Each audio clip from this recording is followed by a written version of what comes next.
Hello, Oscar. Jeff Blankenship here, Director of Last Rung on the Ladder. I thought I would try this approach on video and give you a transcription of your questions just because I prefer speaking. I find it a little more informal, and when I tend to write, it's more formal and maybe a little more difficult to get the nuance of what I'm saying. If you want me to paraphrase what I've given you, let me know, or you can feel free to paraphrase the transcription, or I'm happy to retype anything you would like or clarify any questions you have.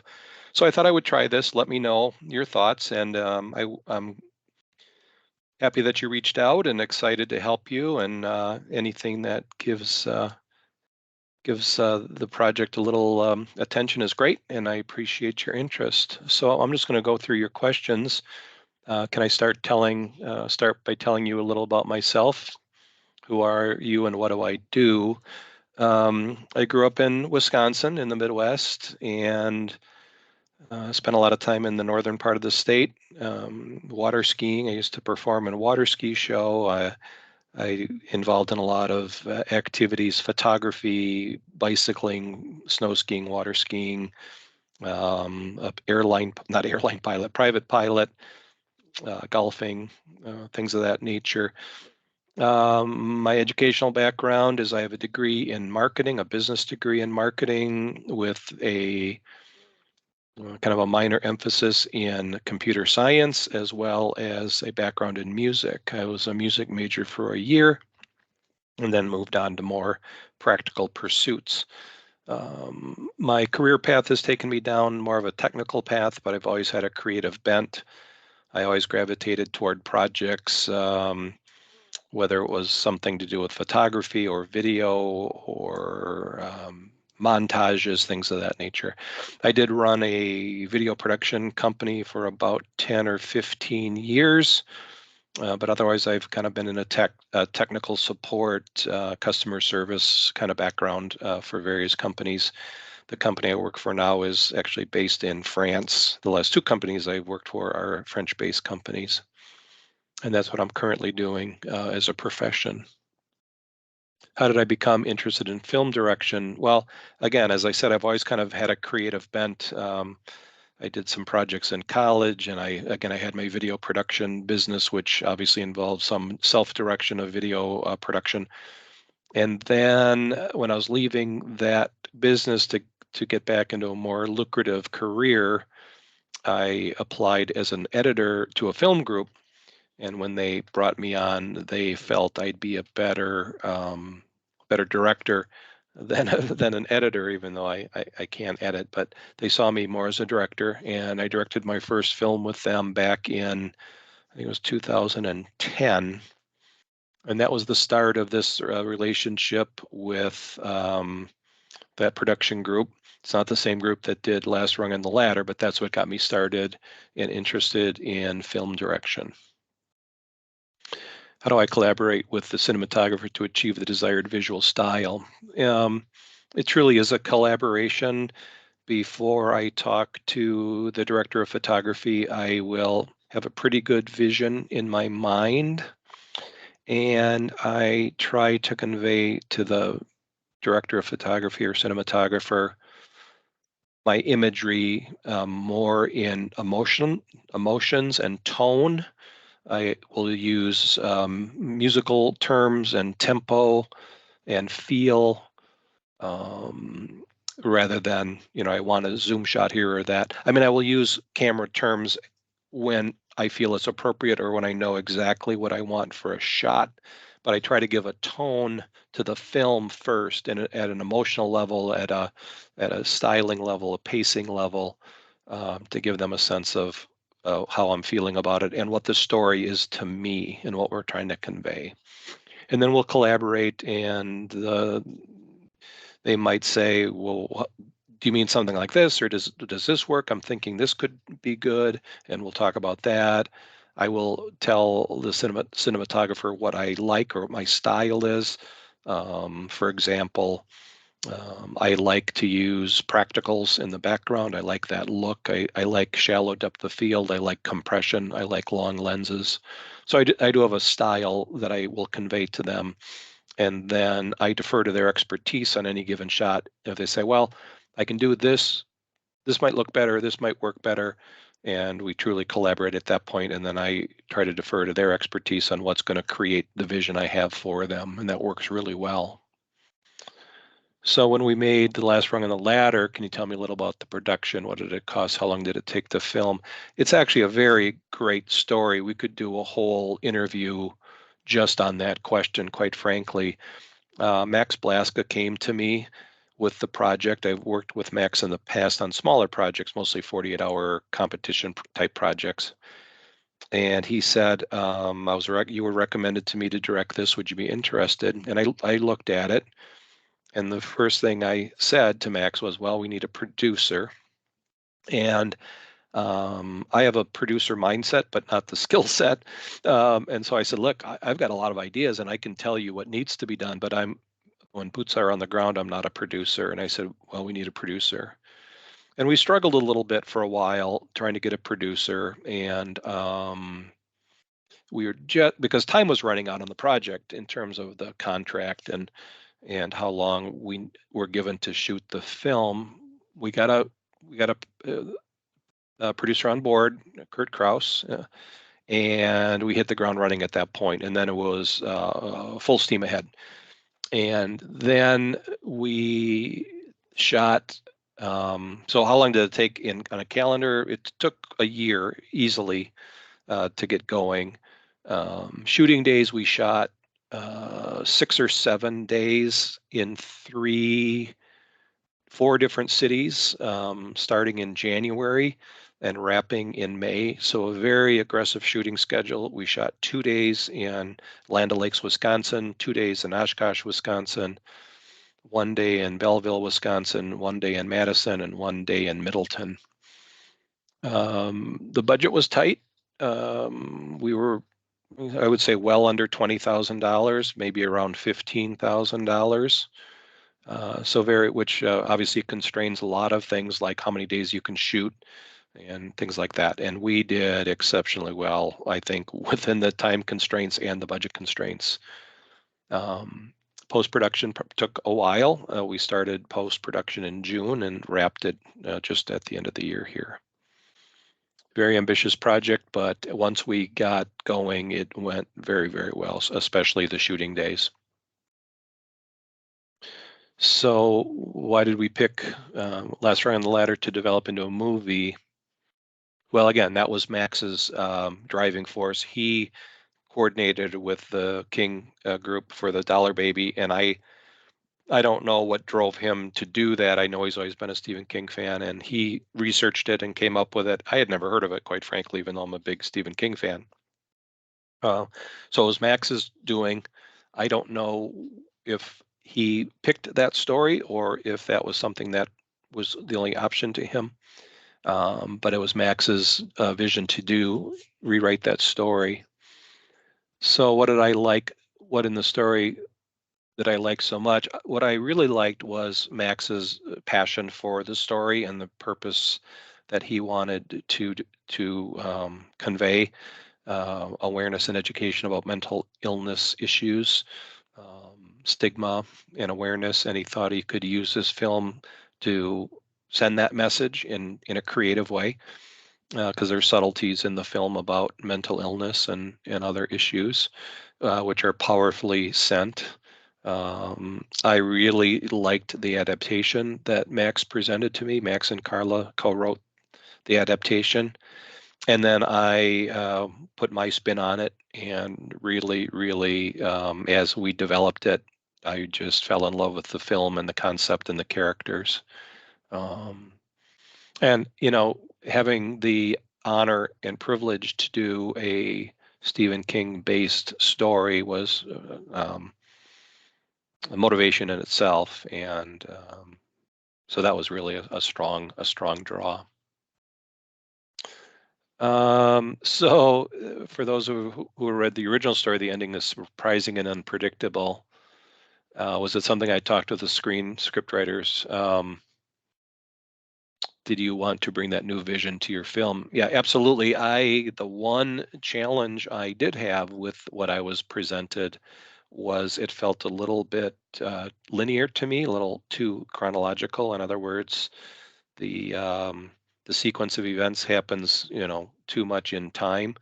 So the ending where I don't know how much I want to give away for a spoiler, but the ending where the two scenes are intercut, in other words, happening simultaneously, was something that really meant a lot to me, and I think it brought a lot to the film in terms of suspense and you say unpredictability. I agree, and I thought it really brought a little element of obviously drama and terror to the film, which I think really added a lot to it. I did not. It was a little tricky because, quite frankly, Max wanted to stay true to how Mr. King wrote the story in terms of that chronology. And I said, listen, I've got an idea here. And in my mind, I worked it out where I could shoot it in a way that either way to present the story would work. And I had to work with Max and tell him to trust me and ask him to trust me with what it was, and then he ultimately said, "Oh, absolutely, that's the way to do it." So we did, but I did not ask them to write that. I did not wait for them to write that. I just conjured that up in my mind to do it in post production that way, and I was very happy with how that worked out. How do I manage such a large cast and crew to ensure everyone is working towards the same goal?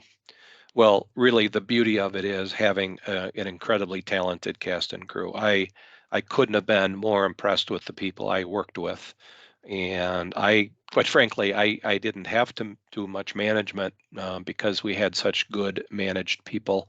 Um, my approach is to spend time with the department heads, cinematography, gaffing, lighting, PAs. Camera, other staff, and we talk about what our day is going to look like. We talk about what the story is about.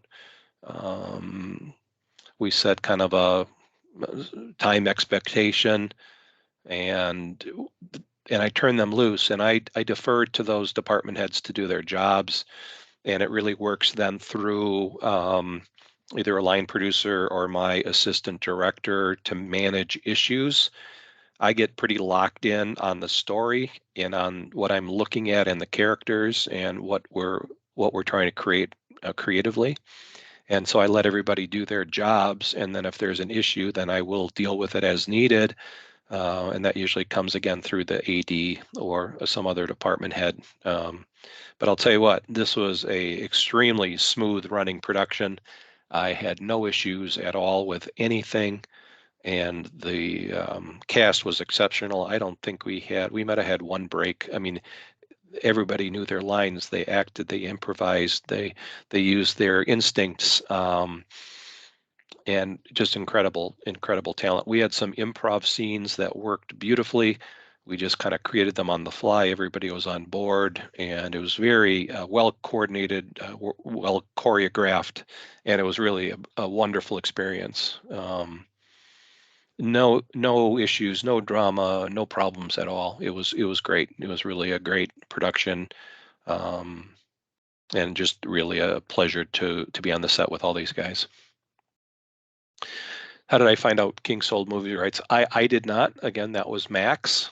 And was it a wild guess, or did you know it before you sent him the check? That's all Max Blaska. I don't know what he did or how he handled that, and those will all be good questions for him. Was there any funny or special moment you made the movie that would you like to tell me about? You know, so when we talked about how do you manage your crew, it works so smoothly that we really didn't have hardly anything um, that happened strangely. There was just one moment that got me laughing on the set. I'm pretty quiet. I'm pretty even keeled on the set, pretty quiet, pretty focused on what I'm doing. But we had in one of the scenes we had some background talent that we had to give an early action to set them coming through the background set, and the AD would call first action and then second action or and so on. And we were getting ready for the shot, and all of a sudden, out of the corner of my eye, I see what I think is background talent starting to walk. And I said, no, no, no, no, no, no, no. Well, it wasn't background talent at all. It was one of the crew getting into position. And it just struck me as funny that I'm kind of reprimanding the crew for doing their job because I thought it was background talent walking through the set early. And I got the giggles on that one, and it took me a few minutes to kind of compose myself because I kind of embarrassed myself in the moment. Um, because I got all excited about why were they going through the set. So there were some special moments in the barn scenes because we were working with really young talent. I think Ruby is 8 years old and Tyler is 11 or 12. And we had them doing some, scary things, climbing very tall ladders. And um, it was just enjoyable to work with them. There was nothing in particular other than Ruby was just kind of a bit of a character, and she had some funny things to say. She would get either a little tired or she had to do a lot of climbing and jumping, and um, she was a real trooper. And there were times I could tell she might have been a little worn out or tired, and but she kept going. She said, "No, I'm good. I'm good." And it was a real joy to work with those young actors in the barn because it was a lot of fun, even though there were some uh, elements of danger, but we had great safety crew, and it was just really a lot of fun. Um, Now that the Dollar Baby program has been disbanded, do you think that an interest or DVD release could be possible? It's really interesting. I don't know, and I this has happened very recently, obviously. Um, it's interesting. I'm guessing that maybe we're the last one or the last of a couple that got to do it, and maybe that gives them some special status. I don't know. Um, Kurt and Max are the ones in communication with the King group, so I don't have a lot of firsthand knowledge of any of those talks or possibilities. I'm going to guess that the answer would be no in terms of any kind of commercial revenue from the project. So that I do not know specifically. We do plan to screen the movie at festival. Oh wait, what good or bad reviews have you received on your film? Everybody who's seen it, which has been a limited audience, quite frankly, it's not publicly available, but people in the cast and crew that were part of it, we've had various people look at it for feedback. You get locked in, you don't want to get a tunnel vision on what you're seeing. So we have had people review it, and I've heard nothing but good things about it. People are very happy about it, very excited about it. People use terms like it gave me the chills, and wow, this is a real movie, and this is something to be very proud of, and this is um, you know there was really strong positive reviews. I don't know if you noticed this, but there are what I would call there's four references to other Stephen King stories in one fashion or another. I don't know if you picked up on any of them. There are at least four, which is kind of fun. Some of them were purely coincidental, which we found as kind of an interesting maybe blessing. For example, I'll give you one because it's pretty obvious.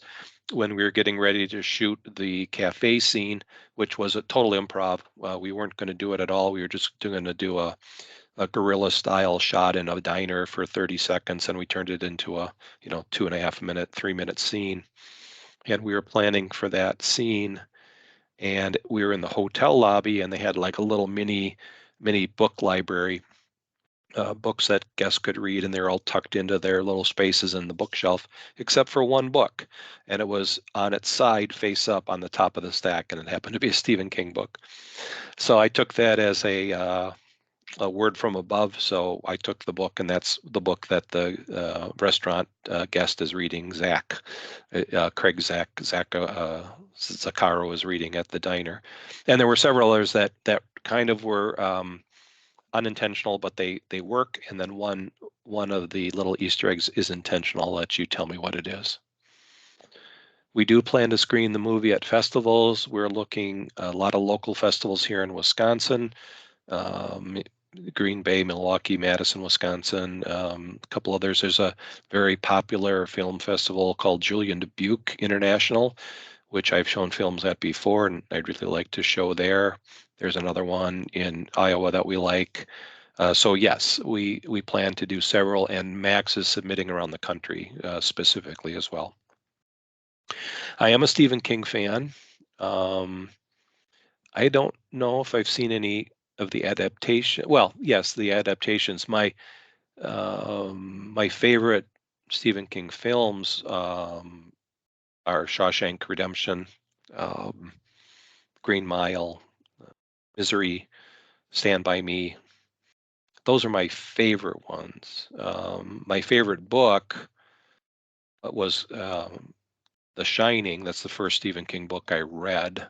I did not care for the movie. I think you can't really do that book justice in a film, but I really liked the book. I liked most of his early stuff, Christine, It, Cujo, um, the the Bachman books, the short stories. I really liked the Long Walk. Fascinates me as a story. I just love that story, the concept of it. And I've thought about that as a film, and I just saw somewhere that somebody has done it as a film, but I've not seen it. So those are some of my favorites. Shawshank and Green Mile are two of the tops in my book that I really, really enjoyed. Um, I did not have any personal contact with King. We don't know if he has seen it. We did send it to them and him, and we're hoping he has seen it or will see it. And we'd love to hear from him about it. Max and Kurt have those direct contacts, so I've not heard anything specific about that other than that. Do we have any other plans for making movies based on Stephen King's story? Yeah, that would all be kind of a legal rights kind of thing. I just learned the other day that Shawshank, the rights were sold for $1,000. I couldn't believe it. That was kind of exciting when I thought about it. It would be kind of fun to do this one as a feature. It would be interesting to do The Long Walk as a feature. That'd be a difficult one to do, I think, but very, very challenging. Um, I could envision, doing any number of them. It would be, again, that would be a great honor. Um, but The Long Walk interests me because it's so introspective. There's not a lot of free visual things that you've got to work with. It's the same scene over and over and over again for, what is it, 4 or 5 days, however long they're walking. So to come up with a creative way to depict what this young boy is going through in his mind, um, and then the psychological dependency between these walkers needing two things to happen that contradict each other, needing each other for support and yet needing each other to die, is a fascinating concept, which is such a classic King thing. And that would be an incredible challenge to try to convey that contradiction, or that the dilemma. It's kind of a Sophie's Choice thing. I need you, but you also have to die. It's fascinating to me. What are you working on nowadays? Well, this just ended. We just finished it, so I'm not working on anything. I actually had two projects going on simultaneously, this one and another project. And so I've been very busy the last half of this year with two projects. Um, I do have a project coming up that I am working on. It's not active yet. We're in pre-production. It's a story about a little boy and his adventure through a park. It's a very touching film that I want to do. What one thing people would be surprised to know about you? Hmm. People tend, for some reason, I'm not a kid anymore. People are surprised when they learn that I was a ski show performer. Some of the things I've done, like jumping out of airplanes and flying airplanes, I think people see me as a much more low key person, and not that adventurous side. I ride motorcycles. Um, So those kinds of things, I think people see me in a different way, and when they hear those kind of activities, it surprises them. I don't know if there's one specific thing I can't that jumps out at me. Um, I hope that so. Thanks for taking the time. Yes, I am happy to do it. Is there anything you want to say to the fans that read this interview? I'm glad they're interested in Stephen King projects. I hope they take interest in this film. I don't know, the mediums that will be available other than festivals, and after that run, how people see them. Um, we are extremely proud of this project, and the talent level was fascinating to me when we did the banquet scene or the awards ceremony scene in Oshkosh. Little fun fact, if you didn't know it, um, the building we shot the banquet scene or the awards ceremony scene is the same building they shot a major scene in Public Enemies. And you may have known that, but that building's kind of famous in and of itself. But we had, I don't know, 80, 90, 100 background talent for the awards ceremony, and every single one of them was nothing but professional and talented. And it was amazing their ability to maintain a character that, I mean, they all took on a persona and a character in the film, and you will see that. Um, and it was all their own way to react and interact with the speakers and the speeches, and they took it on. They weren't just sitting in chairs and saying, what do I do next? They got involved. They reacted to what they were hearing and seeing, and very, very powerful and professional. And so the production quality is very, very high in this film. And if you get an opportunity to see it, I encourage you to do so.